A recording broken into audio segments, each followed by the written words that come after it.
السلام عليكم ورحمة الله وبركاته. الله أكبر الله أكبر الله أكبر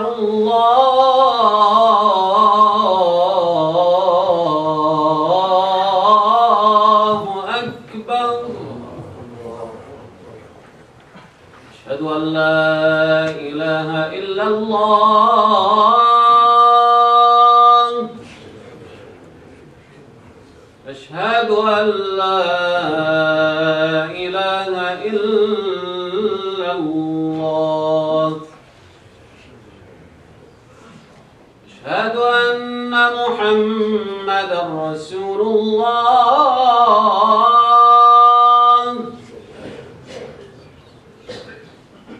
أشهد أن محمدا رسول الله. حي على الصلاة.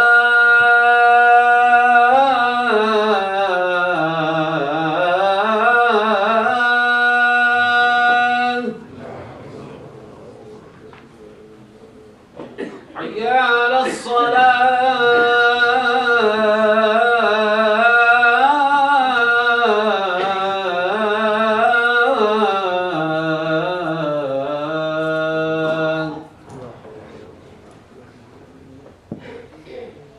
حي على الفلاح.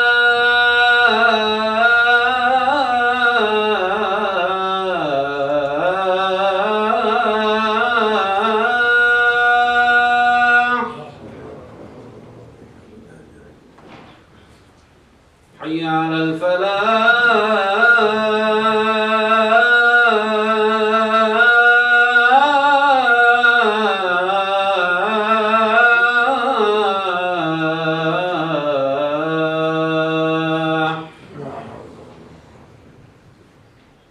الله أكبر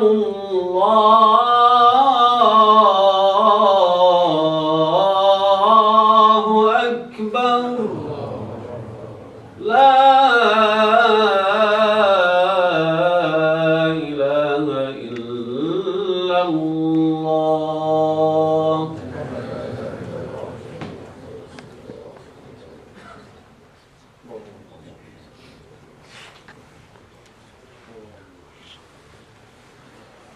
إن الحمد لله حمدا كثيرا طيبا مباركا فيه. الحمد لله رب العالمين الرحمن الرحيم مالك يوم الدين. إياك نعبد وإياك نستعين يفعل ما يريد. اللهم إنا نعوذ بك من شرور أنفسنا ومن سيئات أعمالنا. من يهده الله فلا مضل له ومن يضلل فلا هادي له. وأشهد أن لا إله إلا الله وحده لا شريك له. وأشهد أن محمدا عبد الله ورسوله أرسله بالهدى ودين الحق ليظهره على الدين كله وكفى بالله شهيدا. We begin by praising Allah subhanahu wa ta'ala, and the best way to praise Allah is the way He praised Himself. So we say Alhamdulillahi Rabbil Alameen, and we recognize that Allah subhanahu wa ta'ala is Ar-Rahman Ar-Rahim, the benevolent and the most compassionate. And we recognize that Allah subhanahu wa ta'ala is the sovereign of the day of judgment. It is His day and the day we return to Him subhanahu wa ta'ala. A day where no one will be allowed to speak even the slightest whisper except by the permission of Allah subhanahu wa ta'ala. We ask Him to protect us from the evil of ourselves and the evil consequences of our action. And we ask Allah subhanahu wa ta'ala to send His peace and blessings upon the last and final messenger Muhammad sallallahu alayhi wa sallam, the one whom He sent as a source of mercy to all of humanity, to all of creation. And we ask Allah subhanahu wa ta'ala to bless all those who follow Him until the day of judgment. Ameen.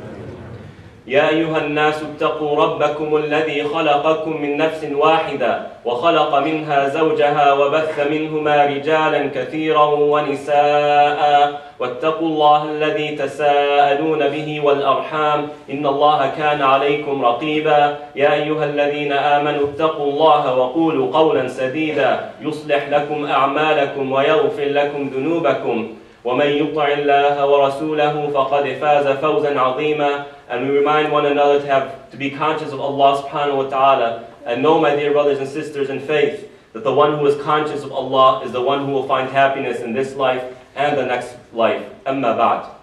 I pose a question. Who are you?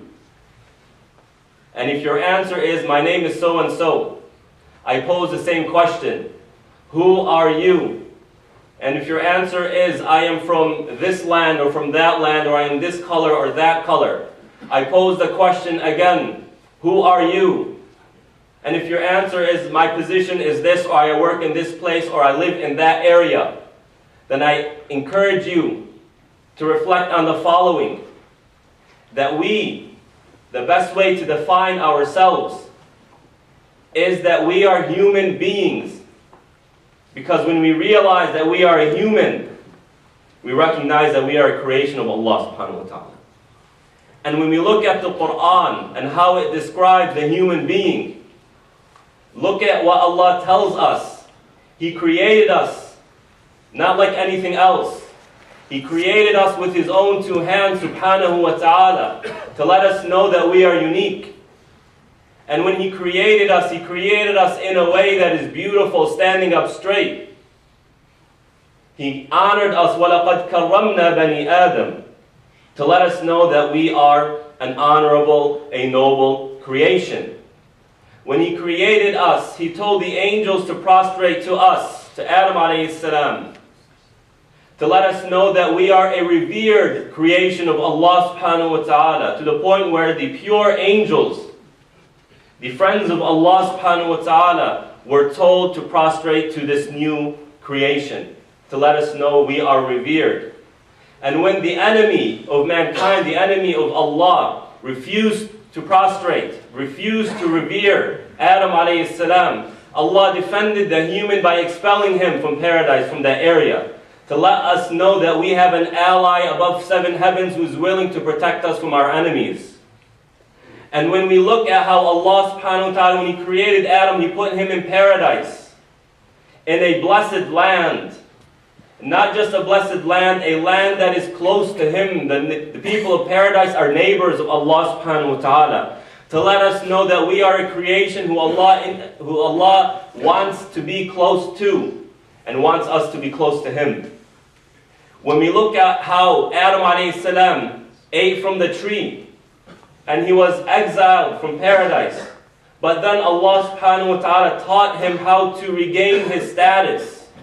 We realize that Allah created us in a way that we are always a hopeful creature, that there is always hope in us. And when you look at the universe around us, you find that Allah has made it in a way that is systematic to cater to our needs. We are able to use it and adapt to it as pleased. And you find that Allah subhanahu wa ta'ala always points to these things in the Quran, throughout the Quran, to let us know something special. That we are special as a creation. That Allah subhanahu wa ta'ala loves our creation. So we are not just a name. We are not just a biological body. We are not just a series of consequences, starting with the Big Bang. Rather, we are a legacy. And our legacy shows that we are an honored creation. Allah is the one who honored us. This is the way we see ourselves as Muslims. And this is the way we see ourselves as human beings.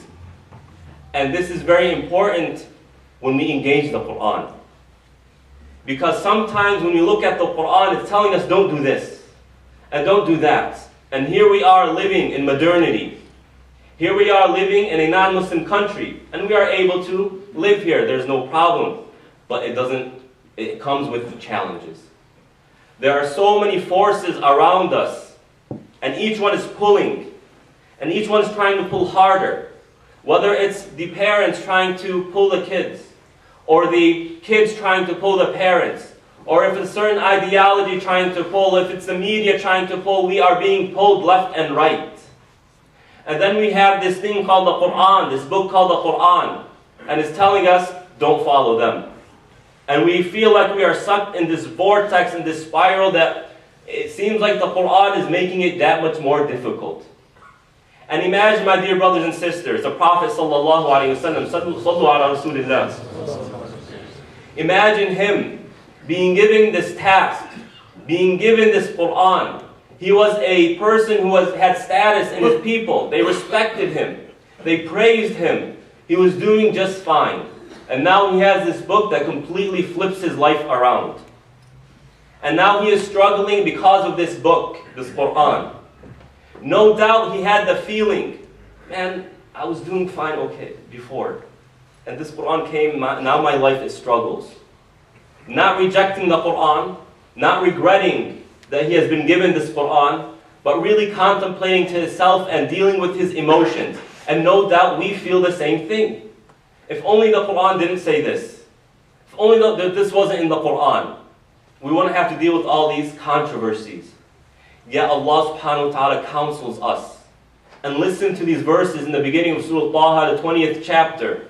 Taha, ما أنزلنا عليك القرآن لتشقى إلا تذكرة لمن يخشى تنزيلا ممن خلق الأرض والسماوات العلى الرحمن على العرش استوى له ما في السماوات وما في الأرض وما بينهما وما تحت الثرى وإن تجهر بالقول فإنه يعلم السر وأخفى الله لا إله إلا هو له الأسماء الحسنى. Listen to these verses. They are counseling our leader, and no doubt they counsel us. So my dear brother and sister, when next time you go through a struggle, or when you remember the struggle you went through because you are trying to apply the Quran, remember these verses, that the one who honored you in the first place did not send this Quran to dishonor you. The one who raised your rank in the first place did not send this Quran to make you minute or looked down upon in society. Rather, Allah gave it to you to raise your status up, because that's why He created us. So as Allah subhanahu wa ta'ala created a physical universe, a physical reality of ours that points to our status and our reverence, the Quran does the same exact thing. So don't think, Ya Rasulullah, don't think, O human being, O Muslim, trying to apply the Quran and struggling. Don't think that this Quran was sent to make you mad, or to make you sad, or to make your life difficult. That's not why. Rather, it was sent as a reminder for those who have emotions, khushu'ah. Those who have emotions, we are a human being and we have emotions, and emotions are powerful.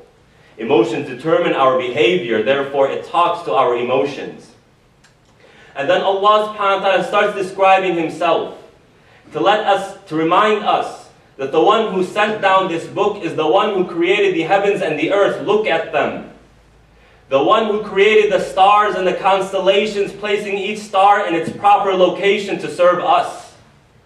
Do you not think that the one who placed these stars in such a systematic fashion to the point where now it's a science, when He revealed the verses of the Quran, He didn't place them as they should be?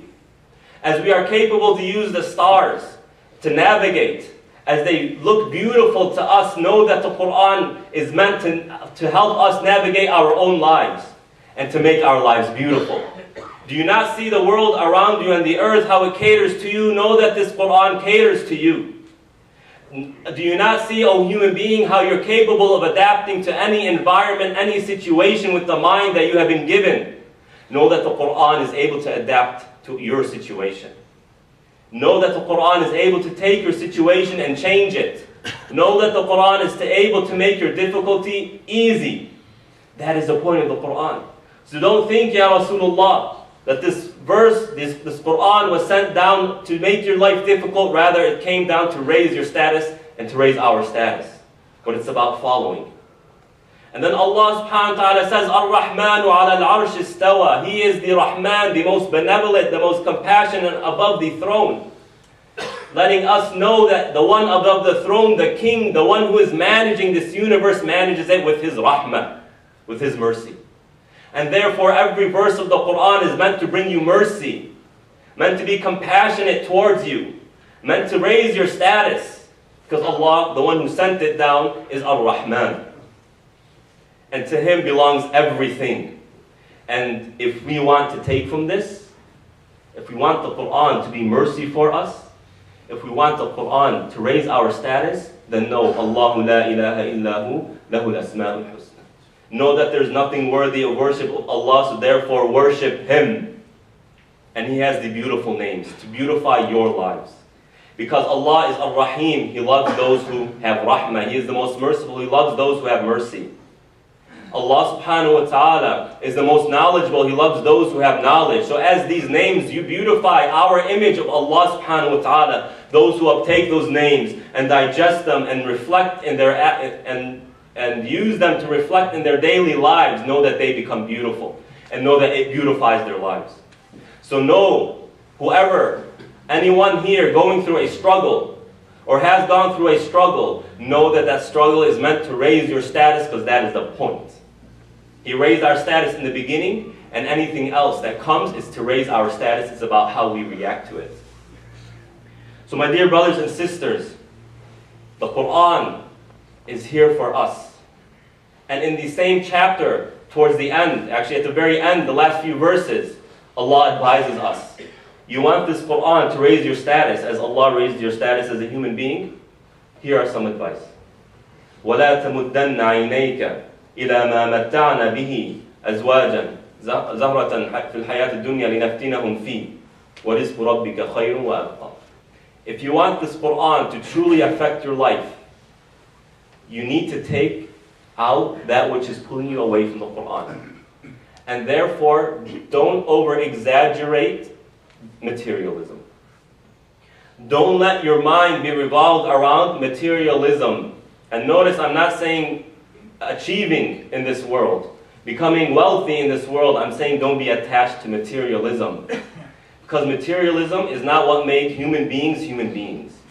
It wasn't materialism that made Adam alayhi salam honorable. It wasn't that. It was the fact that Allah created him and showed us. My dear brothers and sisters, if you could please move up. Jazakumullah khair. He is telling the Prophet ﷺ and the reader, do not over-exaggerate the effects of materialism on you. It's not what's going to bring you beauty. It's not what's going to bring you happiness. It is not what's going to bring you stability. And the Prophet ﷺ points this out. He says, Al-lina lina nafs. Contentment, being wealthy, isn't about having materialism. Being wealthy means you are content. So when you look at studies, and these are studies, subhanAllah, you find that the amount of people that are happy in a wealthy society is the same percentage of people in a non-wealthy society. Meaning you find people who are happy in areas and lands and countries that are doing bad. The same amount as you find, the same percentage as you find in wealthy countries. Why? Because happiness has nothing to do with what you own in your hands. It's about the contentment in your heart. If you want to benefit from this Quran, if you want it to raise your status, you need to take away, you need to struggle against that which is trying to pull you away from the Quran, and know that worldly pleasures, once we become too attached to them, they make us forget who we are. They make us forget our purpose. They make us forget the greater thing, and that is paradise. They make us forget what Allah subhanahu wa ta'ala has prepared for those who obey Him. And that leads to the second point. Be patient. He says, be patient in fulfilling your religious obligations. It's not always easy. وَأْمُرْ أَهْلَكَ بِالصَّلَاةِ وَاصْطَبِرْ عَلَيْهَا لَا نَسْأَلُكَ رِزْقًا. Command your family to pray.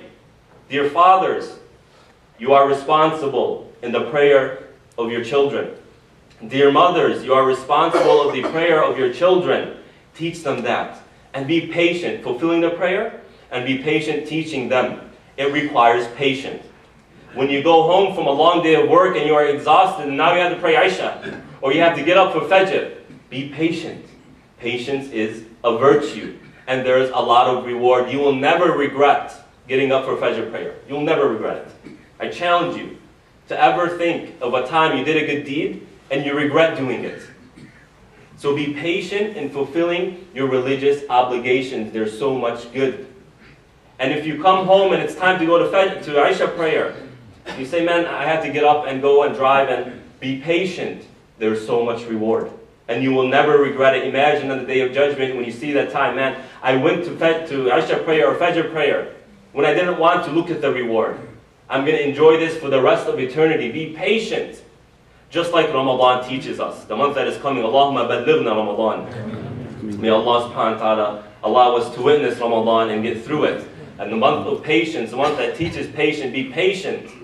When you start fasting at Fajr time until sunset, those long hours for 30 days or 29 days, going to work and in the heat, be patient.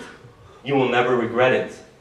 And if you want the Quran to raise your status, if you want to take from the fruits of the Quran, you have to be patient in applying them. Number 3, be committed. Be committed. Allah subhanahu wa ta'ala says, لا نسألك رزقا نحن نرزقك والعاقبة للتقوى. Sometimes, especially here in the West, where the structure of society is heavily built around work, our lives are completely taken by work. It exhausts us, it drains us. Allah subhanahu wa ta'ala is reminding who? The Prophet sallallahu alaihi wasallam, and then us. Don't worry too much about your provisions. Don't worry to the extent where it takes you away from me, from worshiping me. I will provide you. And therefore, my dear brothers and sisters, if you are financially stable, you're doing well, think about how you can commit a little bit of time. Invest an hour a day, 2 hours a day to Allah subhanahu wa ta'ala. If you want to take from the fruits of the Quran, sometimes, or actually you have to sacrifice for the sake of Allah. And know that anyone who leaves anything for the sake of Allah, Allah replaces it with something better. So don't feel that, you know what, I have an option either to go to this investment or to go to Isha prayer. Go to Isha prayer. If you're, again, if you are financially stable, go to Isha prayer and you find that Allah subhanahu wa ta'ala will replace that which you sacrifice with something better. We have to trust Allah. If you want to take from the Quran, if you want to raise your status, you have to trust in Allah subhanahu wa ta'ala. You have to commit, and you're going to have to sacrifice a little bit. But take the words of the Prophet sallallahu alaihi wasallam, "Man taraka shay'an lillah, awadahu Allahu khayran min." Whoever leaves something for the sake of Allah, Allah will replace it with something better. أقول قولي هذا وأستغفر الله لي ولكم.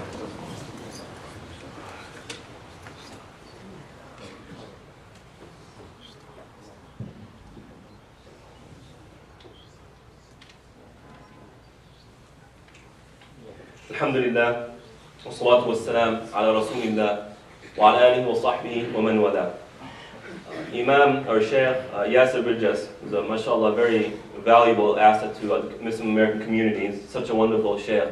He has a really interesting saying. He says, share the khair. Kind of rhymes. Share the khair. Khair meaning good. Share the good. If you enjoy coming to OCIF, if you are benefiting from the khutbah or from the lectures that we offer throughout the week, well, there's a responsibility on your shoulder. And that is to share that good by inviting those who don't come as much. And this is something as a community we need to work on. We need to continue to grow. We need to continue to progress, because the more people who come to OCIF or to any masjid, first of all, we have compassion in making sure that they are getting ajr and reward so that they can enjoy in this life and the next life. But by inviting more people, we're getting more talent. And with more talent, we are able to build a stronger community. A community that will flourish for the next generation. So if you are concerned about the future of your kids, invite someone to the masjid. Bring them there so that we can find more talent and we can make more programs so that your kids can find everything they need in the masjid. So that we can train them to be rich spiritually and rich financially. Share the khair, share the good, and invite people. I would like to make the intention that you're going to find at least one person, just one person, who you know lives in the area and doesn't really come to the masjid. Maybe they come for Jummah prayer, but they don't come throughout the week. Invite them, and you come yourself. Share the khair, share the good that Allah subhanahu wa ta'ala puts in the masajid. Fi buyutin adin Allah. Light, you'll find the light of Allah subhanahu wa ta'ala in masajid, so we ask Allah subhanahu wa ta'ala to bless us with that light. We have a few announcements. Make dua for Husniya Umri, who passed away, and also Brother Jamil Barbari, the brother of Nasima Nami, who passed away. We ask Allah subhanahu wa ta'ala to forgive their sins and to overlook any shortcomings. We ask Allah subhanahu wa ta'ala to accept their good deeds and increase them in that. We ask Allah subhanahu wa ta'ala to grant patience to their families. Tonight we're offering a presentation called Building My Financial Future at 6 p.m. Babysitting and refreshments will be served. So this is for the entire community during the youth program, and inshallah the youth will also benefit from it as well. One brother yesterday was telling me, we are so concerned about the education of our youth. You need to get a good education so you get a good job. But how often do we tell them, let's teach you how to build build a business? So you're not the employee, but you're the employer. So please do join us, inshallah. We'll continue to work on that. OCIF's Friday Quran class is tonight at 4:30 and the youth group at 6 p.m. The Sahaba series Tuesday, after Isha, on Tuesdays. Inshallah, this week, or the upcoming Tuesday, will be on Muawiyah ibn Abi Sufyan, a companion who is often misunderstood. So please do join me. I will be the speaker. Our annual singles event is coming on March 17th at the Mission Viejo Community Center. If you'd like to join, please sign up with the office. We have a sister who is part of this community from her childhood, who is currently going through some health issues. She needs a bone marrow transplant urgently. She has a certain rare type of leukemia, I believe. There is a registration called Be the Match Registry. If you would like to help, all it is they take blood and kind of rotate it in your body, and they take a swab from your mouth. And we are trying to look for someone who will match what she needs. And Allah subhanahu wa ta'ala has brought an opportunity for each and every one of us to try and save a fellow Muslim. If saving the life of a person is such a massive good deed, how about saving the life of someone who's part of this community and bringing the happiness and the relief to that family? So much reward. Now your blood might not match, but at least you had the intention of trying to help. And inshallah you'll get part of the reward, if not the entire reward, depending on the intention. Allah subhanahu wa ta'ala has brought us an opportunity for great reward. Let us come together as a community and help this sister who is part of this community. So if you want to register, again, that's Be the Match Registry. You can Google it. And inshallah, I believe next week or soon we will have our own, we will bring the people, the professionals to do that here at OCIF on a Friday, inshallah. We ask Allah subhanahu wa ta'ala to forgive all believers, and we ask Allah subhanahu wa ta'ala to help all those going through a hardship. Allahumma aghfir lil-muslimin wal-muslimat wal-mu'minin wal-mu'minat al-ahya'i minhum wal-amwat innaka sami'un qareebun mujibu da'awati ya rabbil alamin. Allahumma aslih lana dinana alladhi huwa 'ismatu amrina wa aslih lana dunyana allati fiha ma'ashuna wa aslih lana akhiratana allati ilayha ma'aduna waj'al al-hayata ziyadatan lana fi kulli khayr waj'al al-mawta rahatan lana min kulli shar wa aqim as-salah.